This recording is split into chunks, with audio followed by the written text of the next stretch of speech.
Allora, grazie a Poppetto, una serata che prima qualcuno evidenziava il coraggio di essere qui nella vigilia di Ferragosto, è arrivato anche il vento, Oriole, quindi vedremo un po' di meno.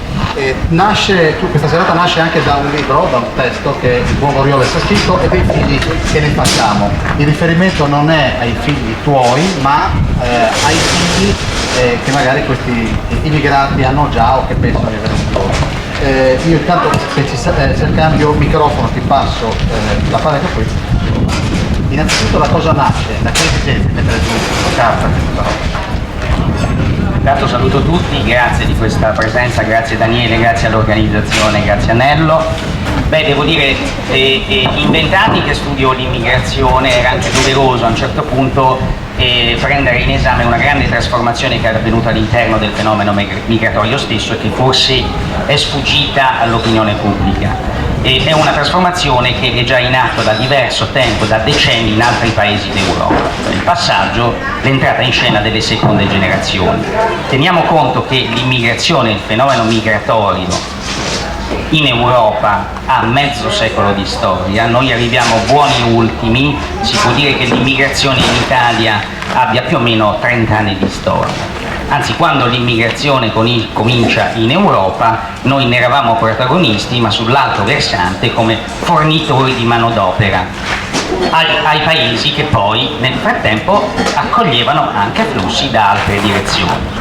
Ok, cosa è successo in questi 50 anni? In questi 50 anni sono successe tante cose, è successo innanzitutto una transizione imprevista per paesi, soprattutto pensate come la Germania, che per decenni aveva un dogma, la classe politica: noi non siamo un paese di immigrazione.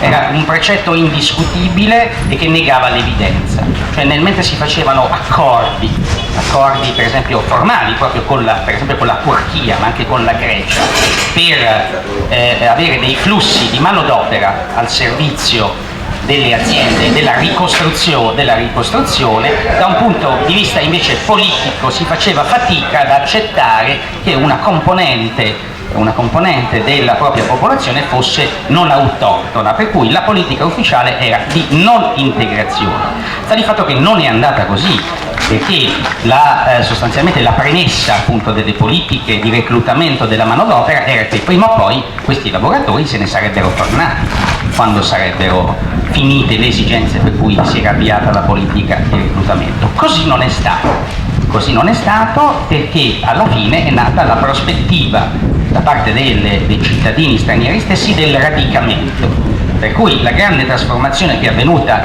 per esempio in Gran Bretagna, in Germania, in Francia, che sono i principali paesi che hanno attratto flussi migratori nella storia europea, la grande transizione è stata dal passaggio dai lavoratori stranieri ai nuclei familiari di residenti, e poi c'è stato anche un processo di cittadinizzazione, nel senso che a differenza per esempio di paesi come l'Italia o anche la Germania fino a poco tempo fa, i paesi come la Gran Bretagna e la Francia, il figlio dell'immigrato, del cittadino straniero che nasce sul territorio nazionale, diventa cittadino francese e britannico.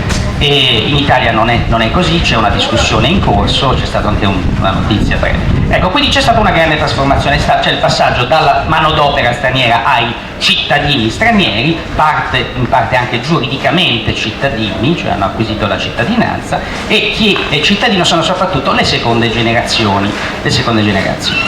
Teniamo conto che i paesi, appunto, in altri paesi come la Gran Bretagna e la Francia siamo ormai alle terze. Ecco, in Italia negli ultimi 10-15 anni è andata aumentando la coorte delle seconde generazioni, cioè dei figli. Ecco, teniamo conto che c'è stata una ulteriore trasformazione all'interno di questa trasformazione, cioè che se fino a poco tempo fa la coorte delle cosiddette seconde generazioni era costituita prevalentemente da ragazzi nati nei paesi di origine di questi lavoratori, di queste persone che poi attraverso la fatidica politica del ricongiungimento familiare riuscivano a ottenere il permesso di portare in Italia la moglie e il figlio già nato all'estero, quindi in precedenza il contingente prevalente era di seconde generazioni ma nate all'estero. Oggi il trend è verso l'aumento invece della componente delle seconde generazioni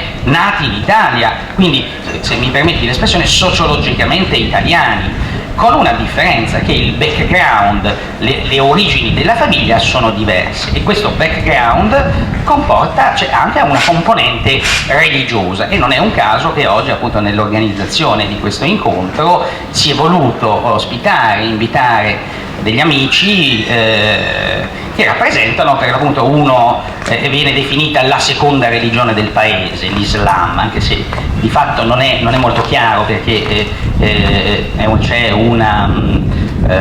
il dato statistico non è chiaro se la seconda religione del paese sia quella ortodossa, e poi anche lì ci sarebbero delle precisazioni da fare, perché voi sapete le chiese ortodosse insomma sono divise per radice nazionale. Quindi abbiamo i romeni, gli ucraini, i russi, eccetera, eccetera. Anche l'Islam è plurale, ma di questo ne parleranno meglio. Quindi comunque noi abbiamo oggi sicuramente, ecco, in Italia abbiamo un pluralismo culturale, oltre che una multietnicità, e abbiamo anche un pluralismo religioso di cui, diciamolo chiaramente, non sappiamo nulla, non sappiamo assolutamente nulla. E il Messaggero Veneto, nel dare la notizia di questo evento, lo ringraziamo naturalmente della Reclam, ha giustamente segnalato la mia partecipazione in quanto autore della prima fotografia, del primo studio sociologico sul pluralismo religioso in Friuli Venezia Giulia.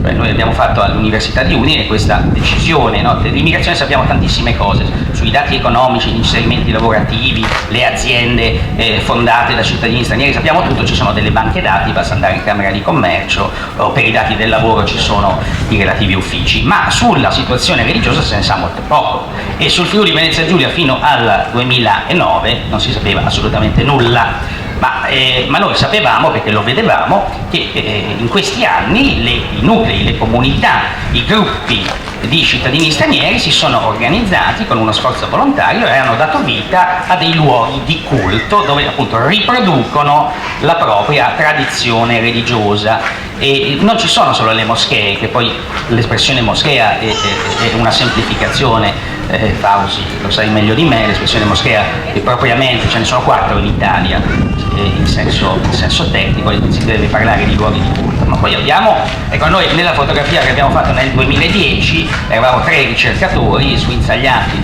per tutto il territorio regionale, ne abbiamo censite 44, ecco, io chiudo dicendo che noi adesso avvertiamo l'esigenza di una nuova fotografia, perché in questi 5 anni è già cambiata la situazione, in termini sia qualitativi che quantitativi.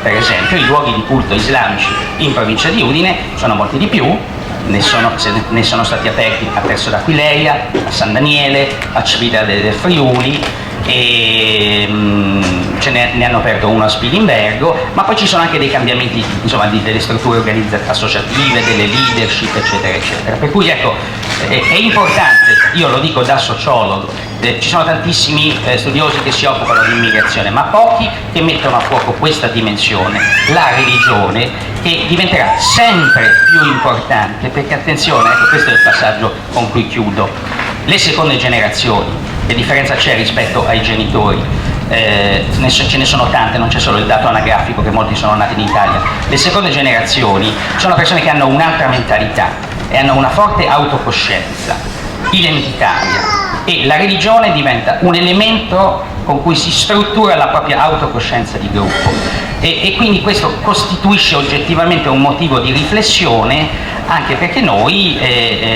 prendendo spunto da quel che accade in Europa ci sono dibattiti anche laceranti sugli spazi da dare alla religione. Insomma, gli argomenti, come vedi, sono numerosi. Allora, se passiamo il microfono a Fausi. Sì. Ecco, lei è nato in Marocco nell'81, vive in Italia dal 2003, residente a Udine dal 2014, laurea specialistica in amministrazione e controllo, praticantato per commercialista e segretario del Centro Misericordia e Solidarietà di Udine, la moschea di via Marano, ed è referente dei giovani del PSM di Udine. Partiamo da qui, tanto diciamo alla platea cos'è il PSM. Innanzitutto buonasera a tutti, ringraziamo gli organizzatori per questo invito, sperando che possiamo portare qualcosa di aggiuntivo alla nostra società e per contribuire al nostro successo se questa festa che noi riteniamo come giovani PSM, ma come musulmani, siamo anche noi dentro questa festa e qualsiasi evento, qualsiasi che accade nella nostra società ci interessa molto.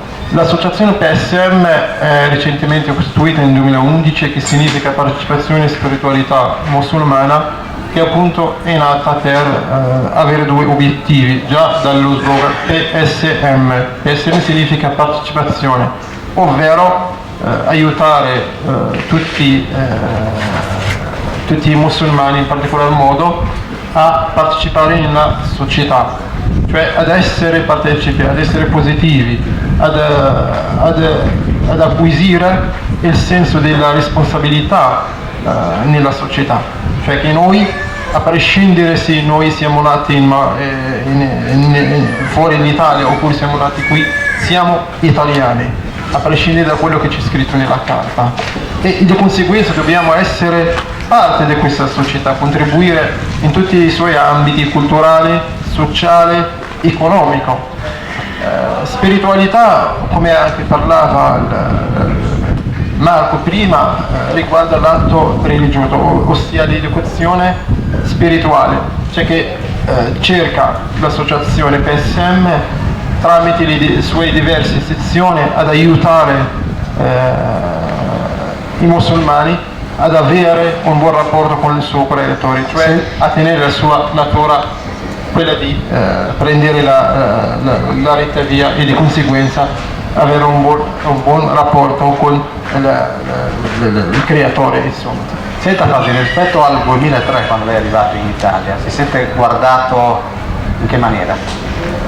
Oggi?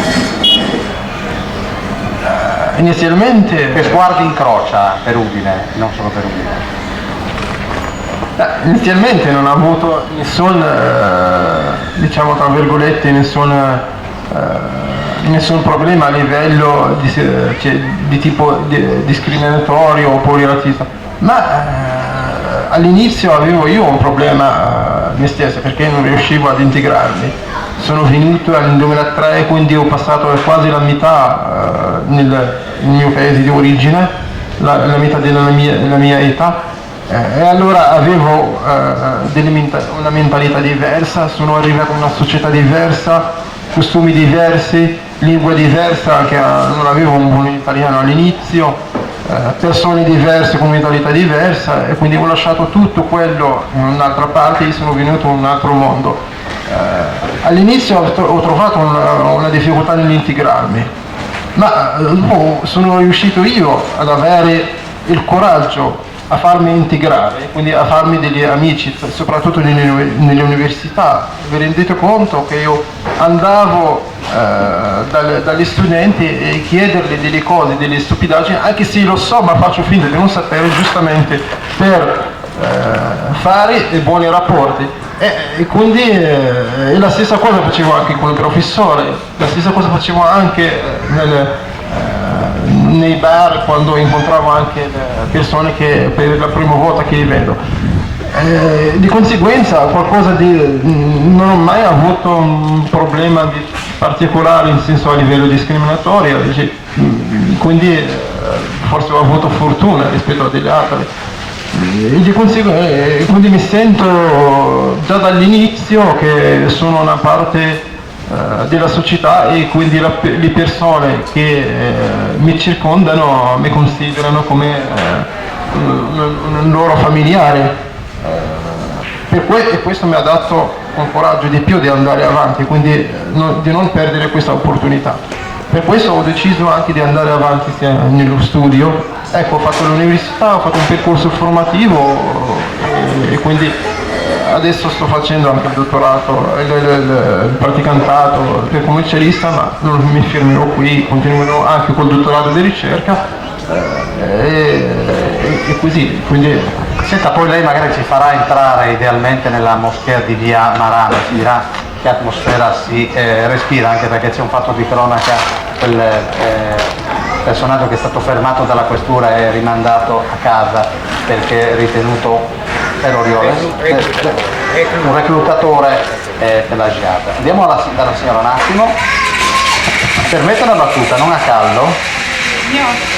Allora, innanzitutto buonasera a tutti e grazie per l'invito.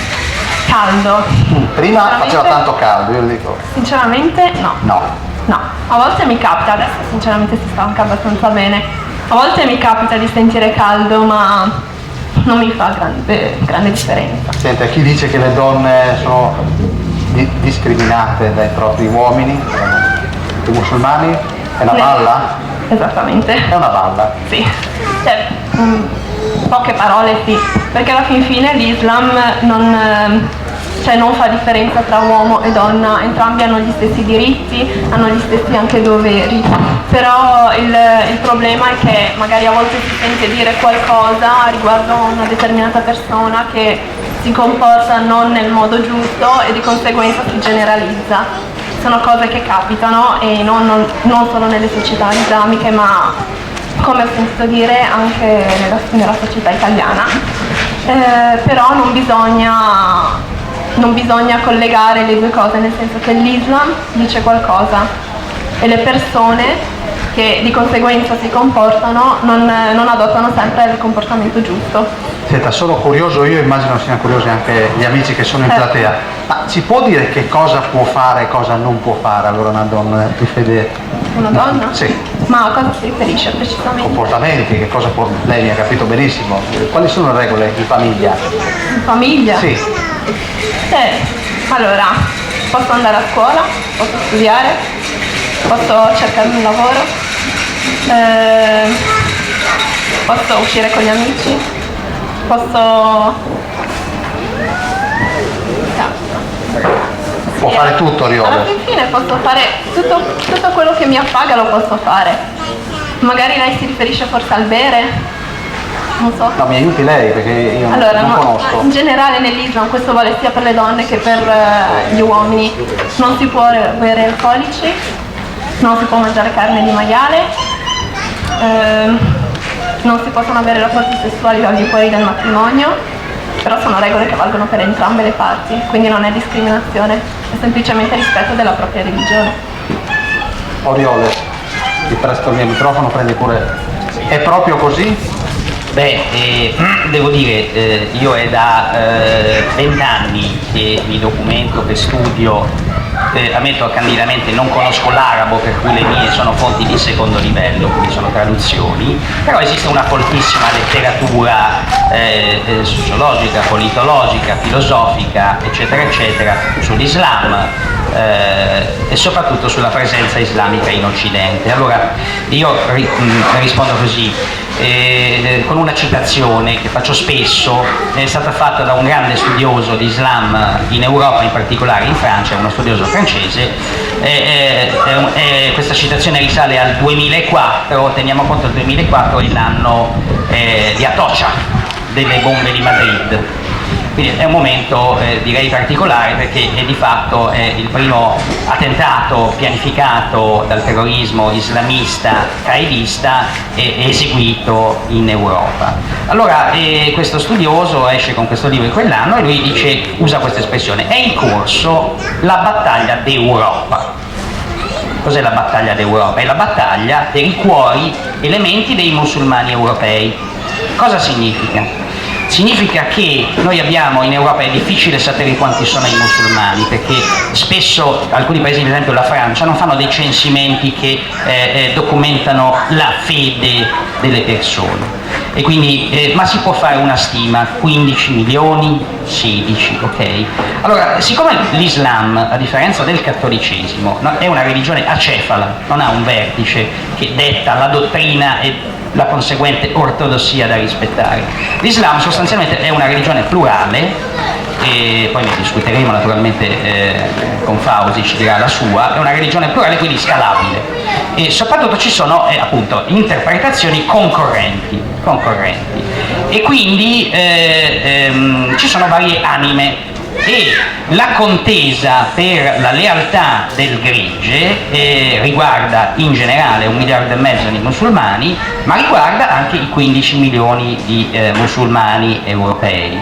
Allora ci sono sicuramente alcune correnti, possiamo definirle liberali, si parla, c'è un'espressione molto comune, Euro-Islam, no? Cos'è l'Euro-Islam? È una interpretazione, una corrente dell'Islam che nasce all'interno appunto nasce in Europa dalle riflessioni di intellettuali, studiosi, ma anche giovani musulmani europei che sostengono, devo dire in modo non sempre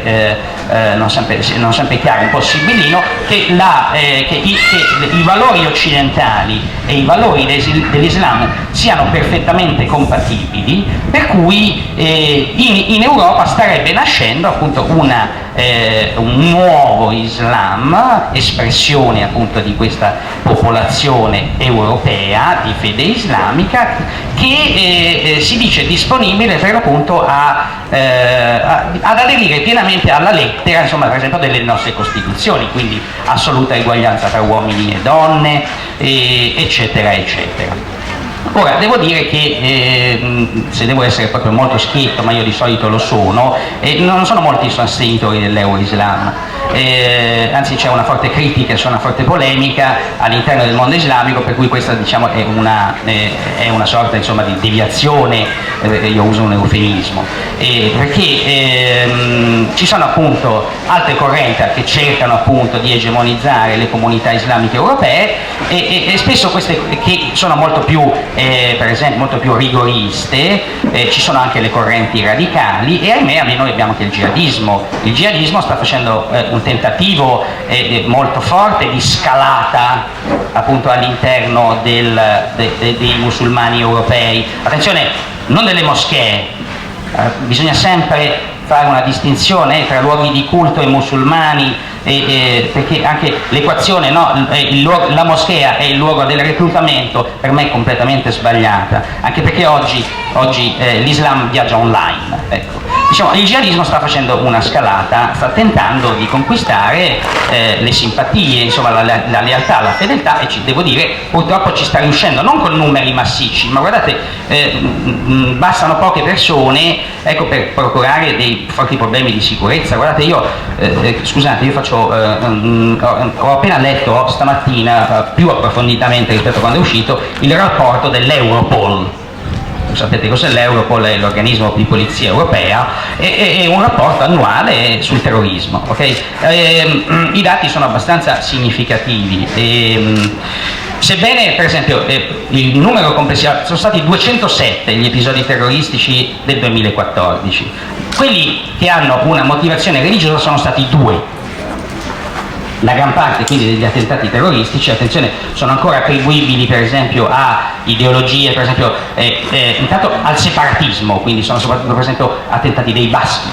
Poi ci sono attentati attribuibili a ideologie anarcoidi e di estrema sinistra. Gli attentati, cioè gli episodi terroristici attribuibili all'estremismo religioso, e a questo punto possiamo naturalmente dire che si tratta di islamismo, sono stati 2, ce n'è stato uno molto grave, è stato a Bruxelles il 30 maggio del 2014, ve lo ricordate, quando un francese di seconda generazione di origine algerina, reduce dalla Siria, un foreign fighter, è tornato, è sfuggito alla sorveglianza e si è manifestato al museo, ahimè, ebraico, e ha fatto 4 morti.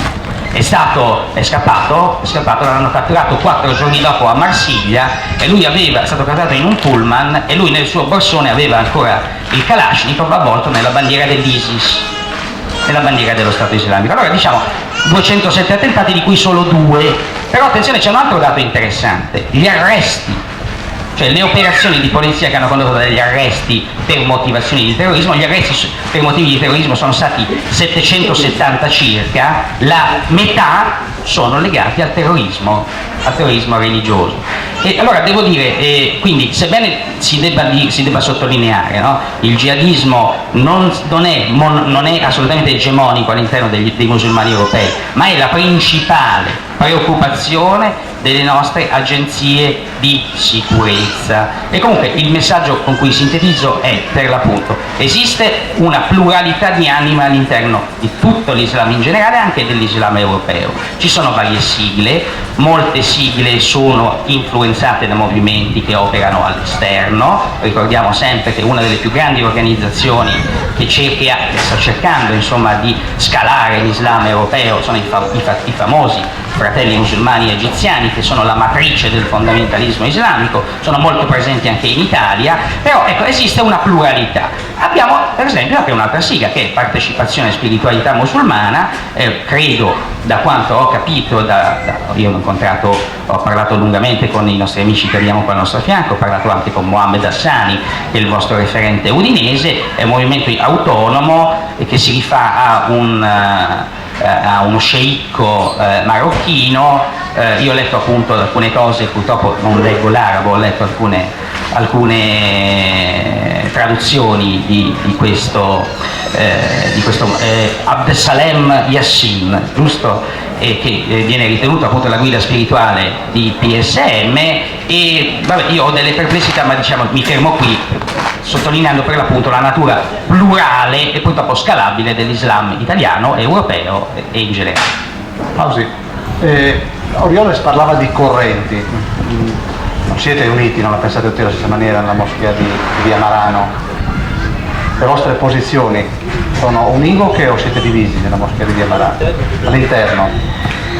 Innanzitutto mi permetto di correggere un'espressione citata dal mio caro amico Marco, che ha parlato di nuovo Islam. Esiste un unico Islam.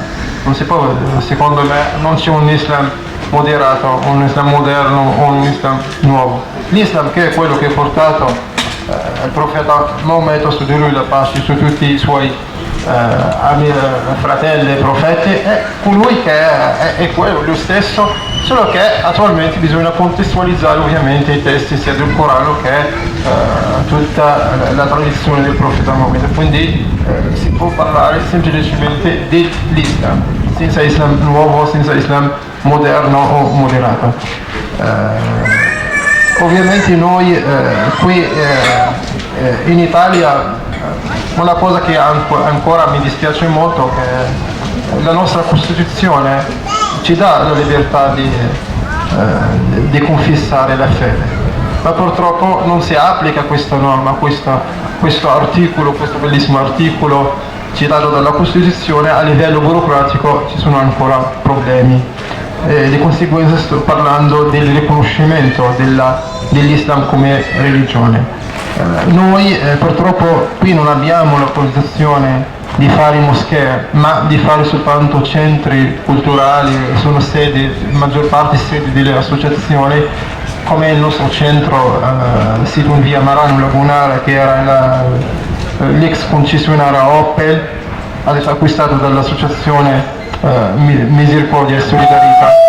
E all'interno del nostro centro, come in tutti i centri, noi siamo un direttivo costituito da 5 membri e anche da tanti volontariati, e abbiamo posto un regolamento che noi lo rispettiamo, ovvero innanzitutto di portare avanti il nostro messaggio, di trasmettere il nostro messaggio che abbiamo ereditato dal profeta Mohammed, cioè prima di rispettare i patti, cioè un chiarissimo versetto citato dal Sacro Corano: o voi che credete, rispettate i patti. Cioè, qual è il patto? Il patto, innanzitutto abbiamo un patto tra noi e lo Stato. Quel permesso di soggiorno che le diverse questure ci lasciano, o magari la cittadinanza, è un patto, c'è sulla base di certi requisiti che noi dobbiamo tenere, ovvero rispetto, la sicurezza, eccetera, eccetera. E quindi tutti questi i vari principi, il rispetto dei vicini, quindi tutti i vari principi fondamentali, noi cerchiamo all'interno del nostro centro ovviamente di rispettarli e di fare tutt'uno, e questo è il messaggio anche che noi abbiamo imparato all'interno del nostro gruppo PSM, Partecipazione Spiritualità Musulmana, di cercare di fare di farci un corpo unico, ecco, condividere le stesse preoccupazioni, portare gli stessi obiettivi e cercare ognuno di noi alla nostra portata di portare avanti questi, di raggiungere questi obiettivi. Non mi hai risposto, siete uniti o no? All'interno della... c'è qualcuno di voi che magari ha delle posizioni un po' più estremiste?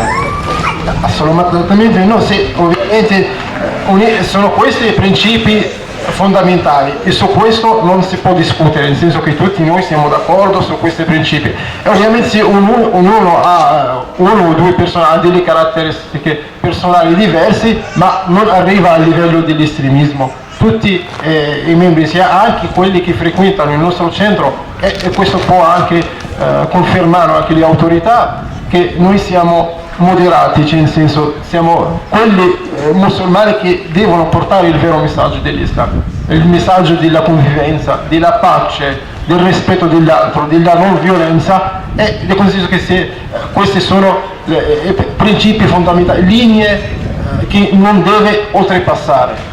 Si capita magari con nuovi arrivati, rifugiati, può capitare che arriva una persona che magari ha delle ideologie diverse o estremisti, allora noi collaboriamo sempre con le autorità e siamo disponibili a collaborare con le autorità per appunto evitare qualsiasi problematica. Ecco, senta, abbiamo tutti paura del terrorismo, ma nel momento in cui voi avete il sospetto su una persona che entra nel vostro centro di preghiera di via Marano, che cosa fate? Vi è capitato di segnalarlo alla polizia o no? Per il momento, a mio punto di vista, non ho mai visto una persona che ha delle ideologie estremisti.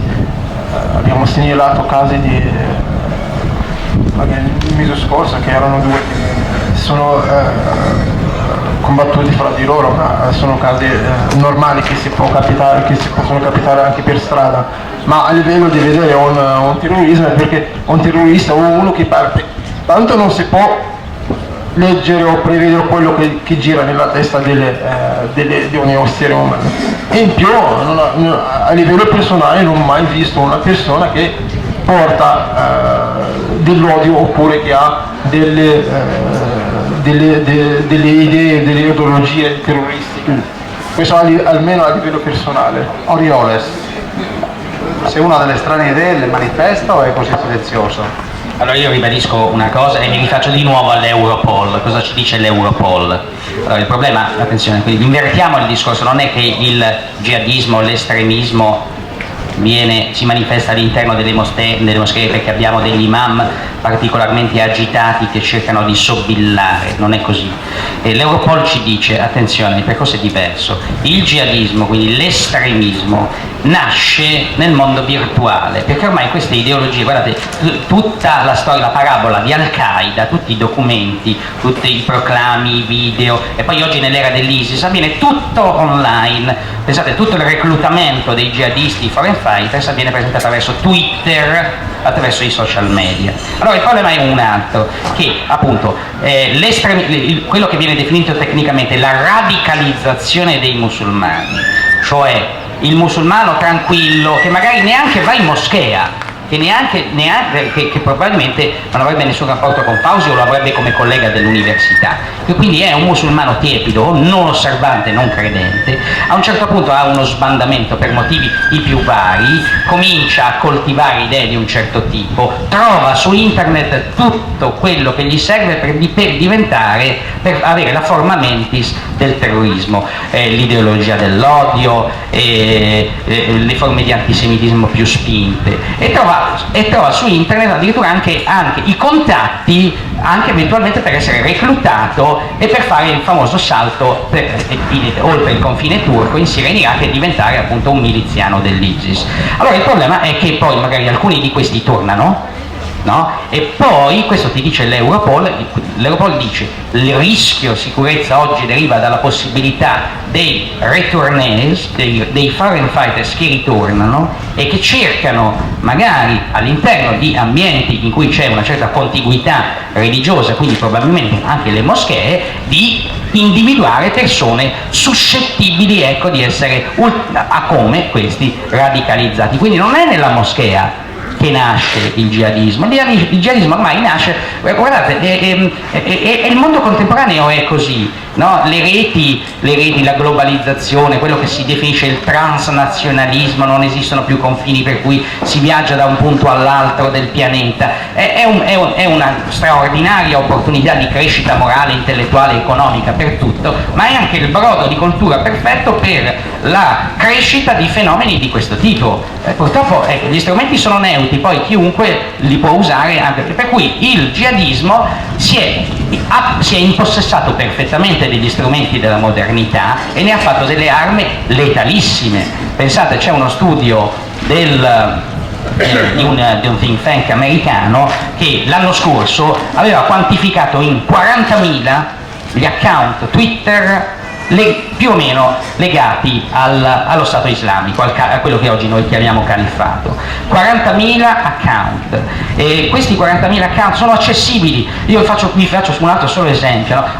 Uno dei metodi per influenzare il musulmano europeo o l'europeo musulmano, come vogliamo definire, per incitarlo alla violenza, è anche il messaggio estremo, la propaganda, per esempio i famosi video efferati di Jihad John, no? E quella è una propaganda sopraffina e che purtroppo cattura e seduce. E guardate che è tutto lì accessibile, è tutto accessibile. Io ogni tanto mi faccio la mia bella navigata su Twitter, guardate che le immagini più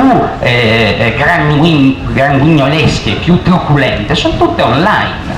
Quindi voi immaginate che c'è un mondo parallelo in cui è facilissimo appunto agganciare ideologie di morte e farsi sedurre. Aggiungo un'ultima cosa: c'è un fenomeno preoccupante in questo momento in Europa, segnalato da tutti, ogni tanto fa la sua apparizione anche sulla stampa. Cioè, noi stiamo parlando dei foreign fighters, noi abbiamo 4.000 europei, spesso cittadini europei, non stiamo parlando di stranieri, ci sono persone europee che hanno la cittadinanza e il passaporto, che sono lì in Siria e in Iraq, che stanno facendo quello che voi tutti sapete, non ho bisogno di dirvelo, ok?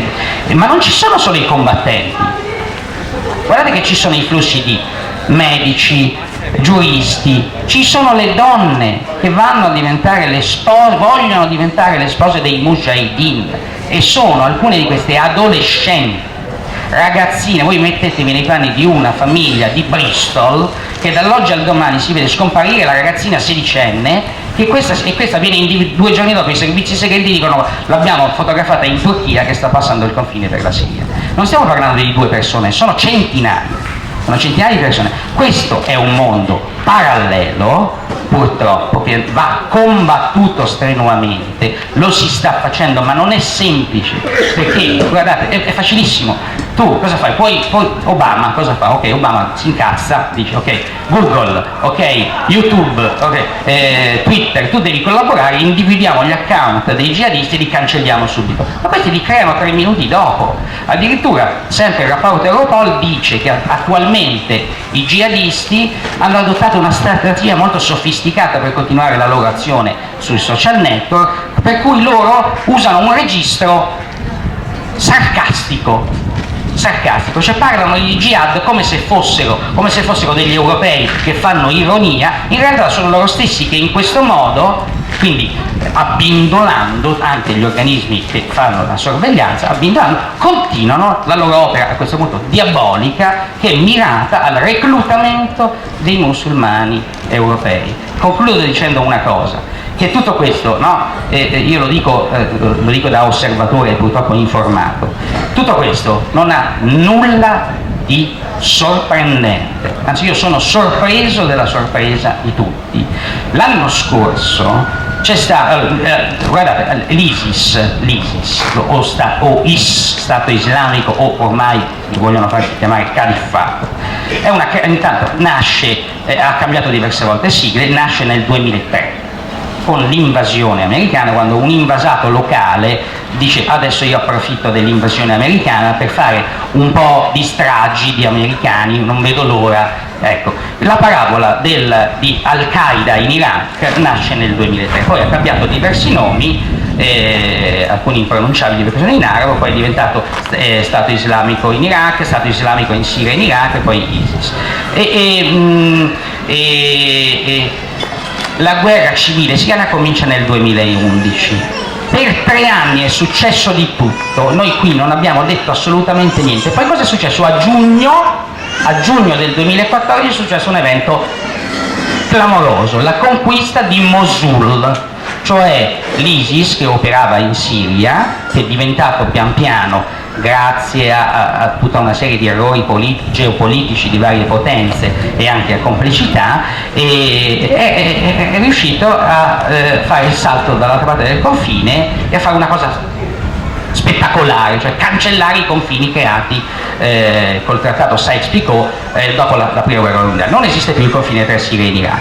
Allora, chi avesse avuto un minimo così di cognizione, di familiarità con la letteratura, sapeva che tutto questo era nell'aria. Allora, da allora siamo tutti qui che discutiamo l'ISIS, ma cosa è successo? Ma era tutto già chiaro. Questo purtroppo era tutto già scritto. Io aggiungo, dico solo una cosa, io sono molto contento di essere qui con Fausi, con l'amica Sam, perché le moschee, i luoghi di culto, allora, adesso sono tanti i luoghi di culto, ma io parlo di quelli di Udine, sono, lo dico con cognizione di causa, sono i nostri alleati nella lotta contro l'estremismo.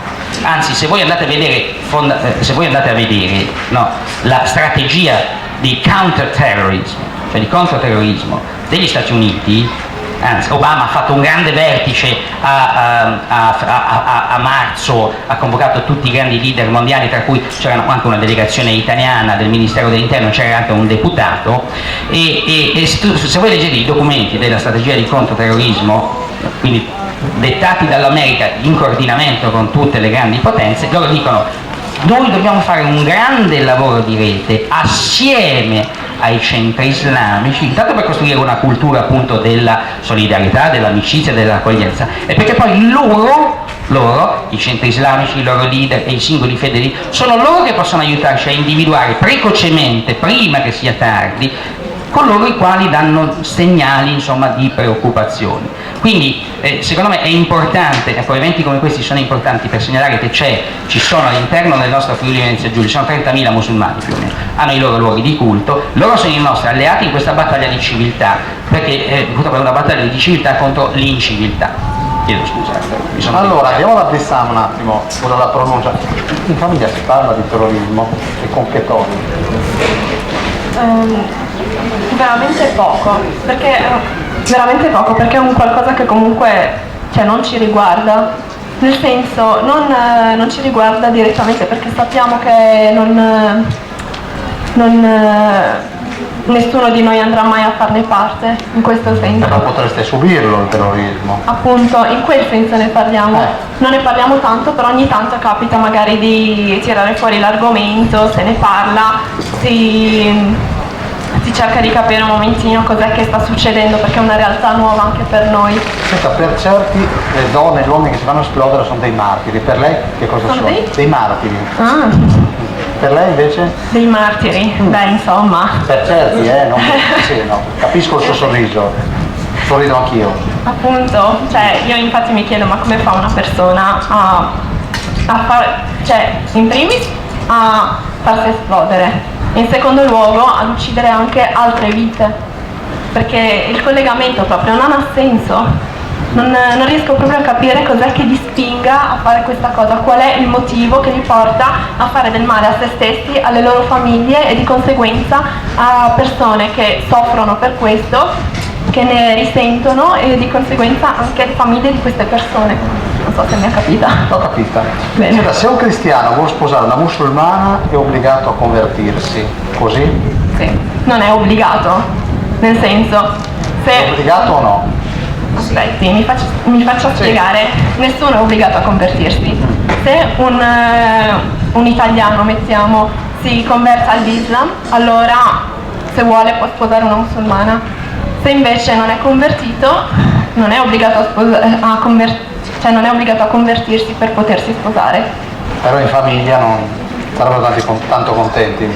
Boh, dipende anche dalle famiglie. In generale la regola è che una donna musulmana non può sposare un uomo non musulmano e l'uomo invece può sposare una cristiana, però qua c'è da chiarire una cosa.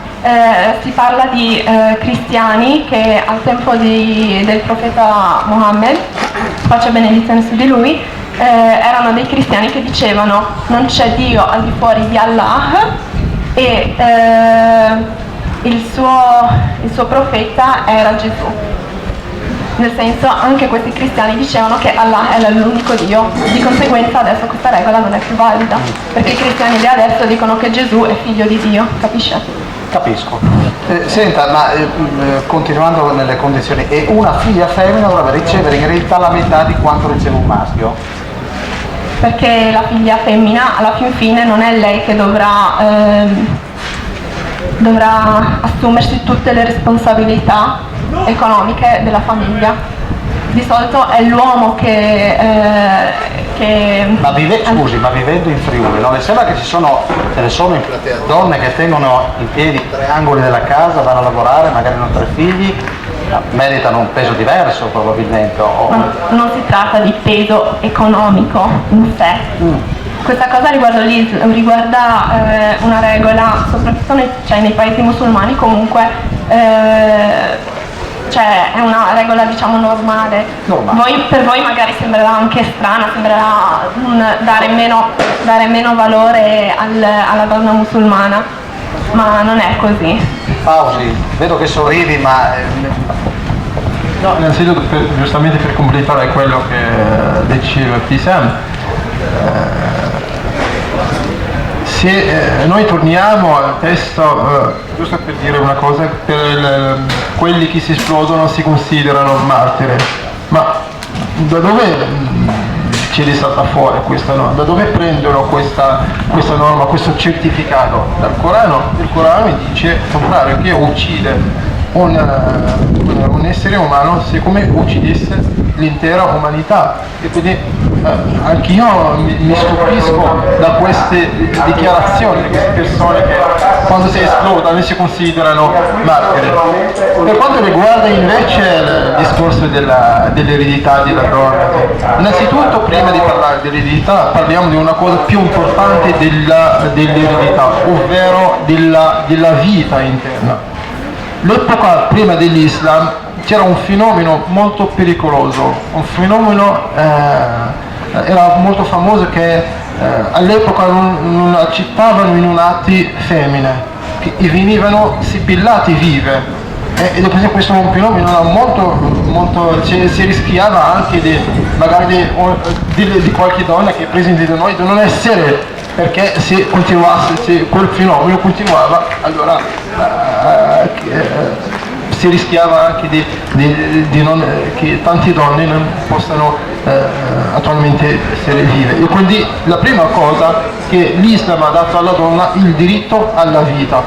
Poi per le varie cose ovviamente come deve essere trattata dal marito sia dal figlio, torniamo anche ai testi sia al Corano ma anche alla tradizione del profeta Maometto, che la donna deve essere trattata come una principessa a casa sua o anche al lavoro. Questo non vuol dire che non può lavorare o non partecipare alla vita politica o sociale del paese, assolutamente no, ma lei non è obbligata a lavorare, non è assolutamente obbligata, non è obbligata neanche,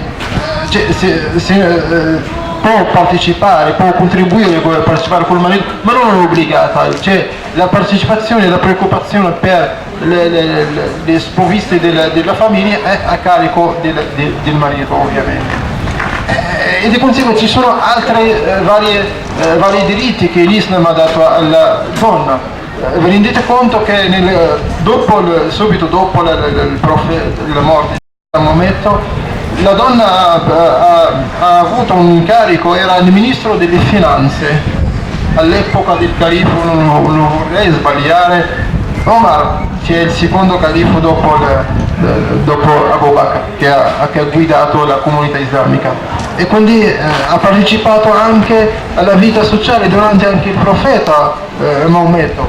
Ma purtroppo attualmente, come anche si è detto prima, bisogna distinguere fra quelli che sono gli insegnamenti e la disciplina la vera disciplina della donna, come è scritto nel Corano e anche nei vari detti del profeta Maometto, e quelle che sono le usanze e le tradizioni di alcuni paesi musulmani, tra virgolette, che purtroppo non si rispecchiano, non rispecchiano effettivamente quello che l'Islam ha dato alla donna. Se c'è qualcuno che vuole fare una domanda, vuole intervenire, prego, venga. No, venga.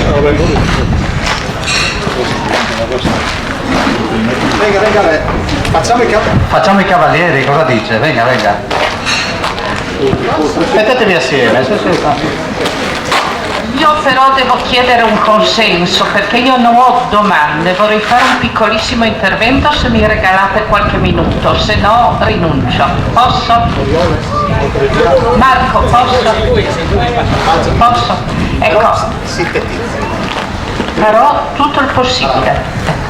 Allora, siccome quando si dialoga le facce sono due, noi siamo partiti con un dialogo, però poi è diventato un monologo, quasi un interrogatorio. Allora io torno alla faccia nostra, che è giusto mostrare rispetto alla loro. Scusate, non mi piace questo nostro loro, ma tanto per intenderci devo essere sintetica, no? Tornare alla faccia nostra e dire qualcosa di noi. Allora, una cosa proprio di passaggio, ma importante. Prima si è parlato della possibilità dell'ortodossia come seconda religione. Dico solo che l'ortodossia, come il cattolicesimo, come il protestantesimo, fa parte del cristianesimo, quella è la religione, che poi ognuno... questo è un altro discorso. Mentre voglio tornare a una questione che ci unisce. E andiamo, visto che abbiamo parlato della religione come identità, andiamo a un posto nostro identitario che è Aquileia. Aquileia è la chiesa madre del Friuli e nel pavimento della Basilica di Aquileia, che è il pavimento della prima basilica di quella costantiniana, c'è una bellissima storia biblica che è la storia del profeta Giona, che non è nostra, perché Giona Yunus è anche il nome a una sura del Corano ed è citato anche in altre sure, oltre che in quella che prende il suo nome. Un particolare soltanto, la storia di Giona inizia con un evento tragico, non ve la posso raccontare tutta anche se molto simpatica, ma non sarei sintetica. All'inizio della storia del profeta Giona, profeta anche per l'Islam col nome di Yunus, c'è un evento tragico, una terribile tempesta navale che spaventa la ciurma della nave, e il testo biblico dice che tutti i marinai, evidentemente una ciurma comprendeva marinai di diverse provenienze, pregavano il proprio Dio. Cioè non dice che si convertivano all'unico Dio, dice che ognuno pregava il suo. Anzi, c'è una bellissima recente traduzione che dice che ognuno urlava al proprio Dio, che è molto forte perché chiaramente questi hanno paura di morire e quindi gridano al proprio Dio. E non si parla mai di conversione all'altro Dio, più forte, meno forte, eccetera, eccetera. Ecco, allora noi partiamo da una realtà plurale, radicata nel suo pluralismo identitario religioso nel pavimento di quella che è la Chiesa madre della nostra realtà. Prego.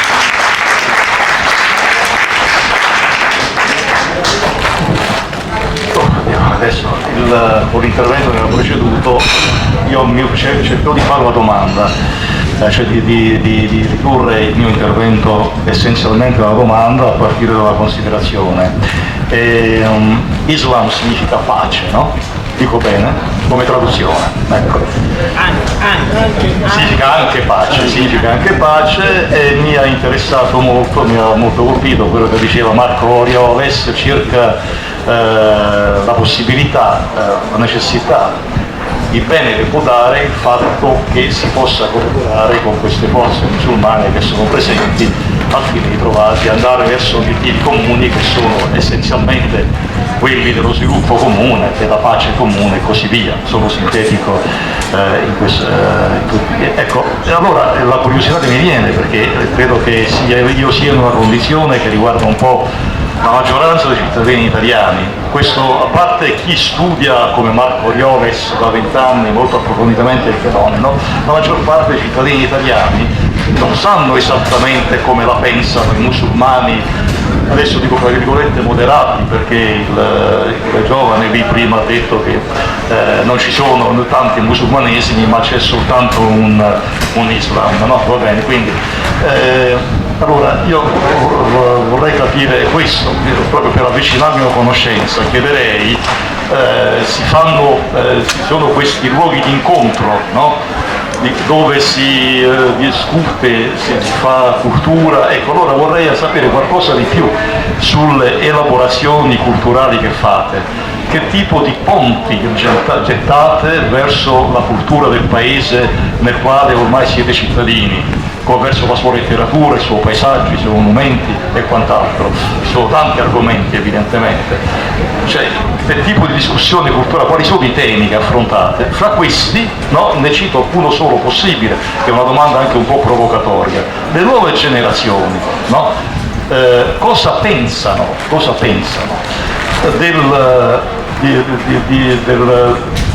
del rapporto fra Stato e religione? Cosa pensano dell'impostazione, forse dico una bestialità, però è quello che mi hanno insegnato, cioè l'impostazione dell'islamismo è quella dal punto di vista dell'assetto politico di una società, è quella di tendere allo Stato teocratico, mentre noi siamo passati verso altri tipi di processi mentali che hanno portato alla separazione tra Stato e Chiesa. Quindi le domande sono queste. In generale, che tipo di temi trattate, e su questo tema specifico dell'assetto politico, della forma politica dello Stato con la religione, cosa ne pensano le seconde generazioni? Facciamo rispondere. Pausa. Pausa. Scusate, sono stato un concetto sicuramente. Come avevo citato prima parlando dei giovani PSM, ho parlato della partecipazione e di così della collaborazione con tutti i componenti della nostra società. Dico solo questo: nella tragedia di Parigi, questo che può anche essere considerato un esempio di collaborazione, è quello di condividere quello che i nostri coetanei italiani condividono. Nella nostra di Parigi, ne sappiamo tutti, ha creato una tensione molto forte, tutto si parla dell'Islam, ha creato un'immagine molto, l'Islam come una cosa che minaccia, una cosa pericolosa, una cosa che non si può immaginare, una cosa con la quale non si può convivere. Ma questo posso anche dirlo con tutte le mie forze intellettuali, a colpa della mass media che ha cercato di gonfiare un po' le cose, anziché mettere le cose come si devono essere messe. Noi come giovani PSM avevamo chiesto l'autorizzazione sia alla questura ma anche al comune di organizzare, di festeggiare la nascita del profeta Maometto, che accadeva all'inizio del 15 di gennaio circa, e ci hanno dato l'autorizzazione, ma questo 6 giorni prima di quello che è accaduto a Parigi. La notte prima, cioè dopo che è accaduto, ci siamo messi in difficoltà, dopo che noi abbiamo visto che tutti parlano dell'Islam, dei musulmani come terroristi, di tutto quello che si può riferire al terrorismo, allora si parla direttamente, si riflette direttamente sull'Islam. Cosa facciamo con questo evento?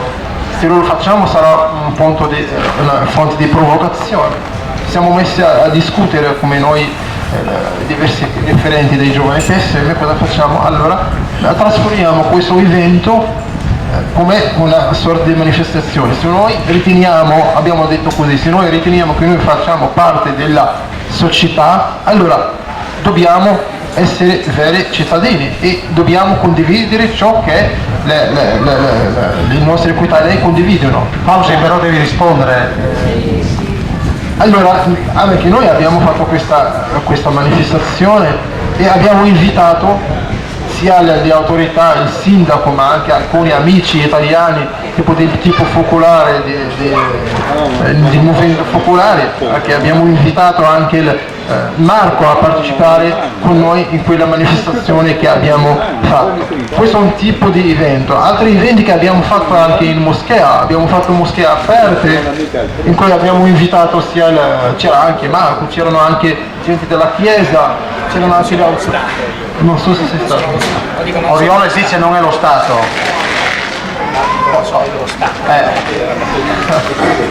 E poi anche sono questi gli eventi che noi partecipiamo, ma sia con la società ma anche con le diverse autorità. Per quanto riguarda come vedono la seconda generazione la questione della religione e lo Stato, questo è un punto molto chiaro. Noi dobbiamo essere paralleli, cioè tenere la nostra identità e cercare di difendere la giustizia nella società, ovvero essere fra i primi che difendono le persone che vengono oppresse, quindi partecipare alla vita quotidiana, partecipare alla vita politica, sociale e economica del paese. Rapido, Orioles. Io aggiungo due cose, veramente sul rapporto tra Stato e Islam. Allora, dovete sapere, è da 10 anni che la costruzione di una cosiddetta intesa. Allora, in Italia i rapporti tra le religioni tradizionalmente si normano attraverso lo strumento giuridico dell'intesa. Si costruisce un'intesa si sigla un'intesa con gli esponenti di un culto. C'è per esempio quella col culto ebraico. Allora, è 10 anni che c'è un tentativo di farlo con le comunità con l'Islam italiano, e questi tentativi sono naufragati col passaggio dei governi per un problema molto semplice. Perché l'intesa? Perché ci sono tutta una serie di cose da fare, bisogna regolare per esempio la formazione dell'imam, le mense nelle scuole, ci sono tanti aspetti che appunto legati sia alle esigenze rituali delle singole comunità che anche agli aspetti dell'educazione eccetera eccetera. Questi tentativi sono naufragati perché c'è una conflittualità, c'è una spaccatura nettissima all'interno delle comunità islamiche, per cui non c'è nessun tipo di dialogo con le comunità islamiche, anzi addirittura esiste ci sono stati costituiti a livello di Stato proprio la consulta dell'Islam italiano, dove si sono messi in un tavolo vari esponenti delle comunità, delle sigle. Una sigla ha presentato una agenda che definire fondamentalista è semplicemente obiettivo, e poi potremmo specificare lungamente cosa significa fondamentalista. Quindi ha presentato una serie di istanze massimaliste che sono sostanzialmente inaccettabili, perché richiedono da parte nostra una serie di cessioni sui termini proprio di valori non negoziabili, non dal punto di vista cattolico, dal punto di vista laico. Per cui pensate che il terzo tentativo di fare un'intesa, che adesso è ancora in corso ma è un po' sfilacciato, lo si sta facendo solo perché è stato escluso questo organismo che aveva appunto presentato una serie di condizioni inaccettabili. C'è un problema, che questo organismo rappresenta la maggior parte dei centri islamici di questo paese, quindi il problema è molto molto complesso. Ancora una domanda. Ecco, io cerco un po' la domanda del Signore e l'intervento di Marco e di convergere, proprio cercando di stimolare, se si riesce, il dibattito. La domanda è proprio per entrambi i ragazzi, insomma, chi dei due vuole, preferisce. Allora, voi avete sui 30-35 anni, dai 25 ai 35, 20-35. Se voi doveste immaginare il Friuli, l'Italia, l'Europa fra 50, fra 100 anni, nel 2050, nel 2100, voi come obiettivi supponiamo, diamo per scontata la presenza multietnica, multiculturale, multireligiosa, andiamo però allo spazio multigiuridico. Voi vi proponete come vostro obiettivo dei cambiamenti delle costituzioni, dei codici penali, dei codici civili che recepiscano alcuni elementi del Corano, della Sunna, della tradizione? Vorreste una giurisdizione separata, come disse l'arcivescovo di Canterbury, il primate d'Inghilterra, disse qualche anno fa, il predecessore dell'attuale, se non sbaglio, Williams, disse che si andrà verso appunto dei tribunali dove magari ci siano degli spazi per la Sharia o per elementi di diritto islamico separato. Vi accontentate di un riconoscimento? C'è un gioco dove si passa dalla minoranza alla maggioranza? Ecco, questo è quello che vi chiedo, immaginando però per i vostri figli, i vostri nipoti, ecco, una roba in proiezione futura. Grazie. Io personalmente lei ha detto una giurisdizione separata. Io tra 50 anni circa così non credo ci sia la necessità di una giurisdizione separata, semplicemente riuscire a mettere in pratica ciò che la Costituzione dice già, perché la Costituzione sì, ha i suoi principi, ha le sue leggi, però non sempre vengono applicate in modo totalmente corretto. Semplicemente questo. Se poi il fratello Cosi vuole aggiungere qualcosa. Allora, continuando, sì, effettivamente non occorre bisogno di chiedere una giurisdizione o l'applicazione di Sharia, perché questo non c'è neanche nei paesi islamici. Potete anche questo andare a vedere, a fare delle ricerche. Nessun paese islamico che ha nella giurisdizione applica la Sharia oppure quello che c'è scritto in Sacro Corano. Quindi è una cosa che non si può, ma questo non vuol dire che è una cosa che la Sharia fa paura oppure che non può andare, va in contrasto con la società o con quelli che i principi che noi ci siamo abituati a vivere. Assolutamente no, ma giustamente che non c'è il modo corretto di contestualizzarla. Perché appunto Sharia, come dire la Costituzione, è una legge comunque che si può applicare ovunque, giustamente, e di conseguenza basterebbe soltanto trovare il modo giusto per contestualizzarla. E la Costituzione appunto, se noi applichiamo la Costituzione, di cosa dice la Costituzione? La libertà, anche l'Islam parla della libertà. L'uguaglianza, anche l'Islam parla dell'uguaglianza, quindi tutti i principi, anzi fra i principi fondamentali che la nostra religione, l'Islam, ci invita a rispettare è rispettare le leggi del paese che ci ospita, quindi è un obbligo nostro. Non c'è bisogno. Se noi applicassimo la Costituzione come si deve, non occorrerebbe neanche a pensare a una giurisdizione separata, una cosa del genere. Grazie. Solo un attimo, però, allora, cosa ti dice, per rispondere alla tua domanda, cosa ti dice uno dei massimi studiosi dell'islamismo in Italia e anche dei movimenti fondamentalisti? Ti dice che anche in Italia, ma in Europa in generale, c'è un tentativo da parte di alcuni esponenti delle comunità islamiche, a quanto pare un tentativo massiccio, quindi probabilmente maggioritario, di negoziare, io cito testualmente quello che dice lui, uno statuto derogatorio di cittadinanza. Come dire, ci sono, noi in cambio appunto della piena inclusione, quindi del riconoscimento, richiediamo come comunità islamiche un regime separato, per esempio per quanto riguarda il diritto di famiglia. Quindi le questioni, quelle che sono state richiamate poco fa, la questione per esempio dell'eredità, no? Si richiederebbe per esempio che solamente per i cittadini di fede islamica vale la regola secondo cui la donna eredita la metà rispetto a quanto eredita il figlio maschio. Questo e poi ci sono tutta un'altra serie di esempi, ma si sta cercando di insinuare degli elementi purtroppo di Sharia all'interno della legislazione occidentale. C'è di più, c'è anche un ricatto. spiacevole perché avviene attraverso le pressioni di paesi stranieri, naturalmente molto ricchi di petrodollari. Stanno cercando di fare pressione a livello di Unione Europea e di singoli Stati membri per imporre una legge sulla blasfemia, come dire, per cui i giornalisti di Charlie Hebdo dovrebbero essere incarcerati. Se voi purtroppo quindi voi capite che qui c'è una contesa molto ampia sui valori ultimi, la libertà di espressione, l'uguaglianza, e questa contesa avviene tra più soggetti e ci sono anche delle interferenze che avvengono da fuori, quindi è una questione molto complicata. Aggiungo un'altra cosa, se mi permetti, e poi lascio la parola agli altri: la questione degli shahid, dei martiri.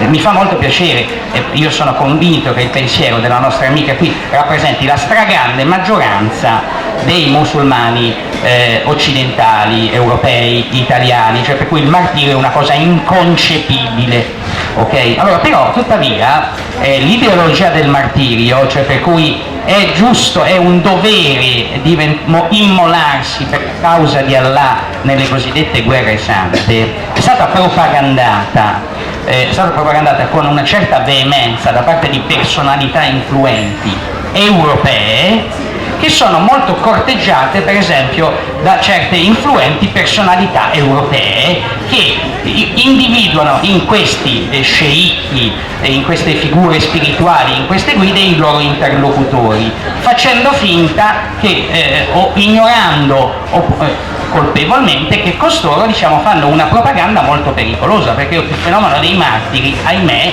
esiste.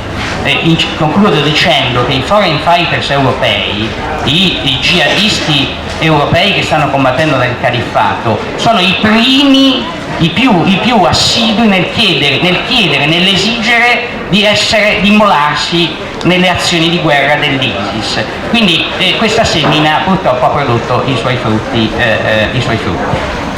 Allora, grazie Orioles. Aspetta che aveva chiesto Marino Visentini, un saluto, vedo in platea anche il Presidente del Consiglio regionale Franco Jacob. Marino. Sì, due considerazioni veloci perché io non sono studioso, ma una convenzione, che io penso che ogni religione ha dei testi, dei messaggi che poi dipende come si applica, quando si applica. Va per i musulmani, va per i cattolici, eccetera, perché noi parliamo tanto di religione, eccetera, però chi va in chiesa, eccetera, ormai, chi si comporta correttamente. Poi la polemica sui copricapi, è assurdo che, cioè non possiamo dimenticare che fino a pochi decenni fa le nostre nonne avevano i copricapi, no? Forse in Carnia, forse ci sono ancora le nonne con il copricapo, quindi vabbè, lasciamo perdere questa cosa. Gli estremismi, io ritengo che gli estremismi ci sono in ogni settore, è molto spesso usato anche, o strumentalizzato. Per conoscenza ho sempre combattuto anche estremismi anche nel settore ambientale, ma anche addirittura nel settore animalista. Ho conosciuto delle persone che erano convinte animaliste, che ritenevano che si possa usare anche le armi per difendere i diritti, le condizioni degli animali. Quindi vedete come l'assurdità ecco. E poi ecco, la mia preoccupazione è questa, che molto spesso dietro grosse organizzazioni terroristiche fatti delle stragi e altre cose, molto spesso secondo me la religione viene tirata a sproposito come pretesto e cose, perché tutte queste organizzazioni eccetera, io vorrei sapere chi li finanzia, cosa c'è dietro, invece forse poteri economici multinazionali o altro genere, che forse magari le religioni vengono prese come pretesto oppure come cosa. Penso che tu non sia in grado di dirci chi le finanzia. Anche io vorrei sapere chi finanzia Sono molto curioso di sapere chi finanzia queste persone. Posso solo dire una cosa, che loro, quel tra virgolette, quel Dio in cui loro agiscono non è un mio Dio, perché il Dio, l'unico Dio che io adoro è quello che è appunto quello che mi vieta di uccidere l'umanità, mi vieta di distruggere il mondo, mi vieta di uccidere gli innocenti. Fausi, era partito l'applauso dai tuoi amici, possiamo farlo, se volete applaudire. Scusa, vogliamo salutarli, almeno visto che ci sono, li conosci chiaramente, fanno parte del tuo, vogliamo menzionarli? Abdelkarim, se ci alziamo in piedi così vi vedono, amici. uno dei membri del direttivo del Centro Misericordia di Solidarietà, la sua moglie Hasna. Qual è Esna? Non c'è. È a mangiare Esna, Poi c'è Horia, gli altri due ragazzi non so il nome. Così. Poi ci sono Esma e Hajar, che sono sorelle, fanno anche loro parte della nostra associazione PSM. Ecco, le donne sono rappresentate numericamente come gli uomini all'interno dell'associazione, io insisto. Quando si tratta di PSM non si parla di solito di numeri, in quanto siamo aderenti, ma non c'è proprio un numero specifico che dimostra quante donne e quanti uomini ci sono. Questa mi ha convinto totalmente, quelli prima non mi ha convinto perché non mi ha risposto prima. Fausi. No, vai, era una battuta. Dicevamo siete divisi, quanti siete rappresentanti di questa associazione? Lei sa sicuramente in quanti siete? Lei parla a livello di giovani in tutta l'Italia? Giovani. Non abbiamo un numero preciso, c'è un comitato nazionale e poi ci sono vari comitati locali. A livello di giovani di numeri non abbiamo un numero, ci sono quelli che partecipano nelle attività in modo regolare, alcuni che partecipano ogni tanto, quindi non abbiamo in maniera saltuaria. Demo, vieni. Volevo solo dire due parole al signore riguardo al copricapo, perché prima l'ha citato e non mi piace stare zitta riguardo a questa cosa. Allora, innanzitutto il hijab non è...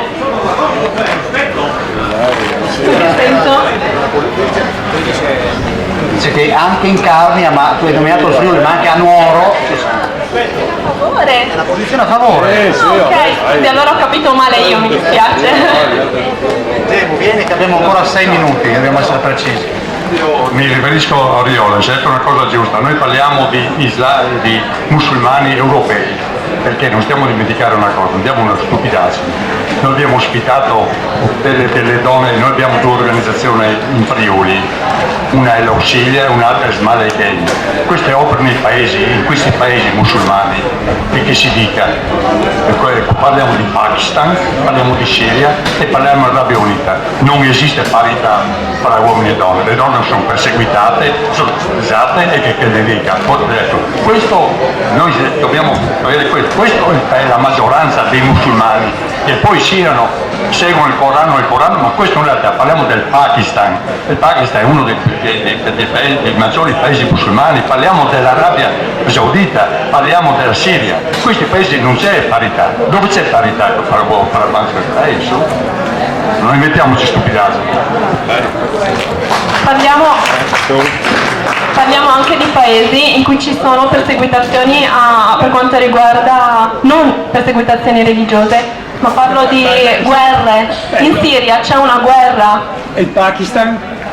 In Pakistan? Ma una ragazza... Mi scusi. Vengono sfregiate perché non posso guardare un'altra persona, ma scherzate? Ma questo riguarda anche l'uomo, e poi non si tratta di sfresate. Ci sono persone che non seguono la religione, questo le deve capire. Ma sono paesi che hanno questo... Musulmani come nome, però se non seguono la religione non è colpa nostra. Noi appunto stiamo cercando di far capire cos'è l'Islam, stiamo cercando di far arrivare alla mentalità italiana qual è la nostra posizione, cos'è l'Islam. Buonanotte. Buongiorno. Le auguro che arrivi, abbiate voi due questo è un intervento molto calzante purtroppo. Parliamo di Pakistan brevemente. Nel Pakistan opera un gruppo molto sempre più influente, crescente, sono i talebani.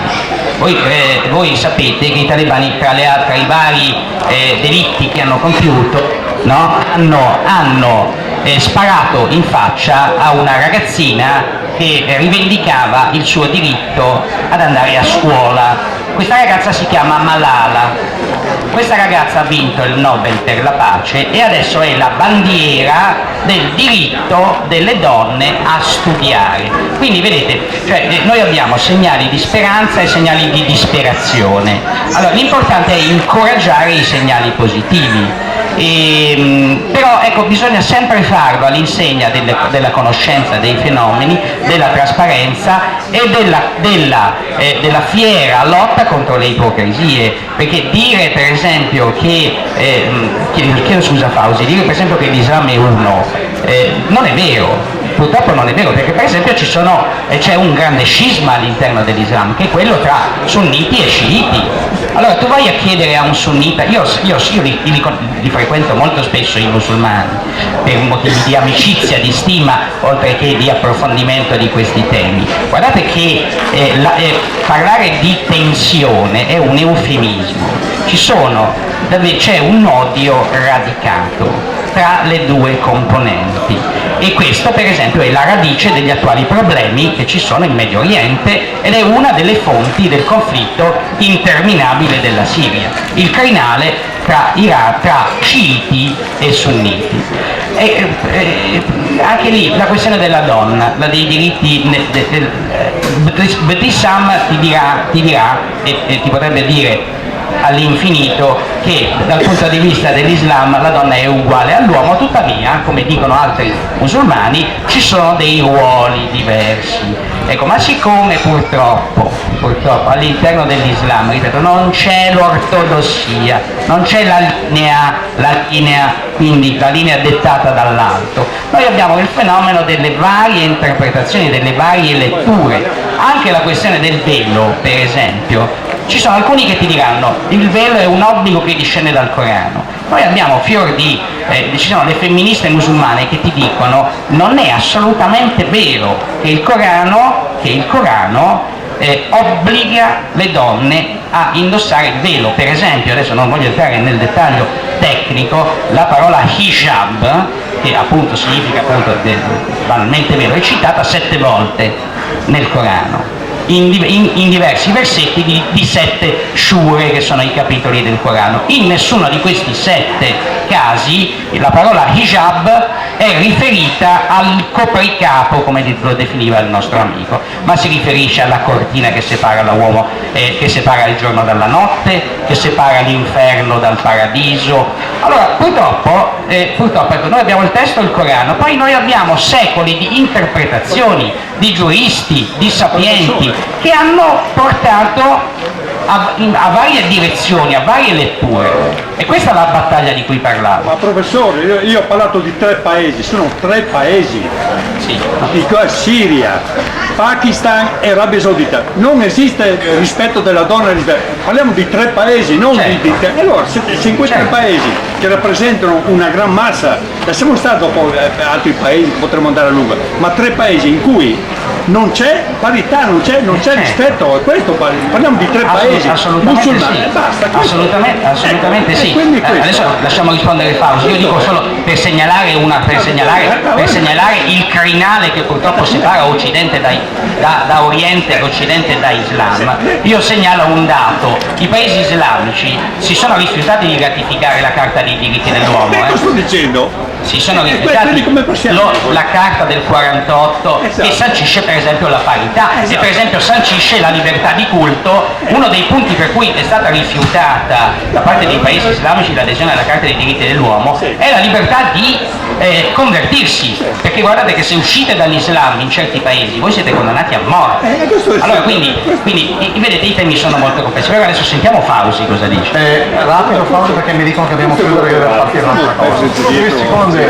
Perché includere l'Islam in 2 o 3 paesi secondo me è una cosa sbagliata. Avevo già detto all'inizio, c'è una netta differenza fra quello che dici l'Islam e quello che sono le usanze e le tradizioni di certi paesi musulmani. Addirittura io so anche, li vedo anche con i miei occhi, in altri paesi musulmani anche l'uomo non può neanche menzionare la sua moglie col suo nome davanti alla gente, ma ci sono altre stupidaggini. Ma questo cosa vuol dire? Non è specchio l'Islam, dobbiamo soltanto vedere la differenza. Sono culture di paesi legate ai paesi, non c'entrano niente con l'Islam, quelli che assolutamente no, perché se applicassimo Sharia all'Islam, quello come si dice, non saremmo mai arrivati in questo livello, non ci saranno mai persecuzioni, non saranno mai oppressione, tipo in altri paesi che la donna non può neanche guidare, ma questo contrasta l'Islam. Dov'è la libertà che l'Islam ha dato alla donna adesso? Allora dobbiamo chiudere, vi invito, Gemo, però abbiamo spiegato, non continuiamo. Non pretendo risposte stasera. Ecco, però signora si rivolga. Gli faccio questa domanda. Secondo me non è stato veramente risposto alla domanda Chiesa in libero Stato. Numero. La signora vive qui in Italia da tanti anni e tutte queste meraviglie che si propone, signorina, libertà, scuola, tutto quanto, è una sua fortuna, perché mi scusi, vive in un paese dove la nostra Costituzione le permette. Perché io sono una povera donna di casa. Le signore marocchine che conosco io qui lavorano dalla mattina alla sera, chi fa servizi, chi questo e quest'altro, mentre gli uomini fanno il commercio, perché la tradizione marocchina vuole che gli uomini commercino. La domanda che pongo al professor Orioles è questa. Qui si dice che il valore fondamentale, diciamo, che loro devono mantenere quando escono dai loro paesi è senz'altro è la religione. I nostri friulani, parliamo di italiani, che hanno girato il mondo, sono morti come, non dico come si muore adesso, ma sono morti. Forse non morivano nell'oceano, ma morivano nei pantani, nelle foreste dell'Amazzonia, nelle paludi dell'Argentina, eccetera, eccetera. Come si sono integrati? Secondo me si sono integrati attraverso il lavoro. Si sono adattati a fare i lavori che quei paesi in quel momento richiedono. Grazie. L'integrazione lavorativa è il primo passaggio, certamente la questione del costruire il pluralismo, la convivenza tra le religioni è un passaggio, chissà quanti decenni richiederà. Ci sono tentativi in corso in vari paesi d'Europa e io sono fiducioso, però è un processo lungo, vorrei sentire cosa dice Lissano. Grazie, volevo solo rispondere alla signora per quanto riguarda l'istruzione. Lei mi ha detto che io ho avuto la fortuna di studiare solo per il fatto che sono cresciuta qua. Io sono venuta qua da quando avevo più o meno 5 anni, quindi sì, ho seguito i miei studi qua, ho fatto scuola elementare, medie e fonde. Però ci sono altre persone, familiari e non solo, che sono venuti qua in Italia, ma ad esempio a 18 anni, e che hanno già conseguito la maturità in Marocco, quindi hanno avuto anche loro la possibilità di studiare. Di conseguenza in Marocco, io parlo del Marocco perché è il mio paese d'origine, quindi per altri paesi non le saprei dire precisamente. In Marocco il diritto all'istruzione c'è ed è un dovere, un dovere. I bambini devono iniziare a studiare, devono compiere i loro studi e devono arrivare fino a un certo punto di studi, fino alla scuola dell'obbligo. Se poi vogliono continuare, bene, se non vogliono continuare quello è un altro discorso. Io infatti non ho capito perché mi dice che è stata solo una mia fortuna. Le dico che le marocchine che conosco io non hanno avuto questa fortuna di arrivare dal Marocco e laureate, diplomate, capisci? Devono per forza fare i lavori più umili perché non riescono a fare le comunità. Magari questa è questo, comunque penso sia. Non parliamo poi del signore che viene a vendere le scope che ha 2 moldi da mantenere là, no? Ecco. La poligamia, questo altro discorso. E poi avevamo da Comunque, Ok. Facciamo- Di Blas, io voglio coinvolgerti, ma puoi venire un attimo? Volevo farti una... Tu che, ecco, lui è stato giornalista del Gazzino, adesso scrive per il Messaggero Veneto dall'Austria. Ti posso chiedere in Austria come è vissuto l'Islam? E andiamo a chiudere perché Coppetto mi tiene il fiato sul collo. Ma si posso dire qualcosa di come è vissuto in Austria? Io però vorrei dire prima una cosa, la preoccupazione, si sente, sì. E noi abbiamo parlato degli episodi di terrorismo, dei fenomeni adesso di guerra, anche dell'ISIS, quindi siamo preoccupati, questa è la preoccupazione che abbiamo. In realtà prima di questa, la preoccupazione che per esempio si sente spesso ripetere nei discorsi politici della Lega è l'islamizzazione del nostro paese, cioè il timore espresso o non espresso è di un momento in cui nella storia d'Europa l'Islam sarà maggioritario e non sarà l'Islam forse rappresentato da questi due persone che sono ospiti qui stasera, ma sarà l'Islam che forse appartiene a quella componente che Marco Oriole diceva maggioritaria, che è fondamentalista. Fondamentalista significa una componente che se dovesse diventare maggioranza potrebbe allora in quel punto modificare i sistemi istituzionali che governano l'Italia. Allora riguardo all'Austria, io dico che in Austria è stata anche approvata recentemente una legge che riconosce la religione islamica e stabilisce che deve essere ordinata nel sistema austriaco, così come altre religioni. Devo dire che si sente o non si sente? Si sente, aspetta. Devo dire che in Austria una legge che disciplina il campo islamico risale al 1908, cioè praticamente o il 1910, cioè poco dopo l'annessione così unilaterale della Bosnia e Erzegovina da parte dell'Austria, quindi con 300.000 musulmani di colpo parte dall'impero asburgico. L'impero asburgico allora ha disciplinato la religione islamica, quindi prevedendo l'insegnamento, prevedendo l'assistenza spirituale nelle forze armate se i reparti avevano una maggioranza di componenti islamici e via discorrendo. Ecco, adesso la nuova legge ha modificato, ha integrato, ha previsto certe cose, anche la disciplina della presenza degli imam nelle moschee e così via.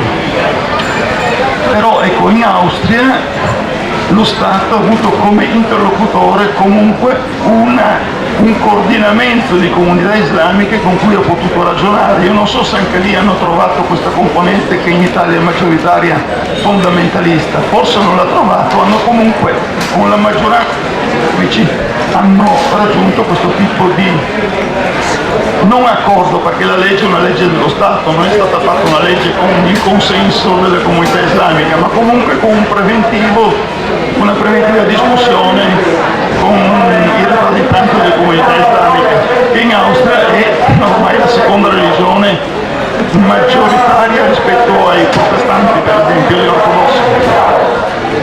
Grazie a Marco Di Blas, allora andiamo a concludere. Io vi ringrazio di cuore per la cortese attenzione, vi ricordo che è a disposizione il libro di Marco Oriot e dei figli che ne facciamo. C'è il banchetto di riferimento a Marino Visentini, quelle signore, sì no, ma come se quello che ha parlato, la signora in viola, la signora con la maglia. Scusa Daniele, possiamo dire che chiudiamo questo dibattito sulle seconde generazioni con la terza generazione? Sì, che è già salita al colle già 2 volte. Sta sollecitando la piccola Noah che ha 1 anno e mezzo, che è la figlia del nostro amico Abdel Karim. Grazie di cuore, un saluto a Pitassi, arrivederci alla prossima.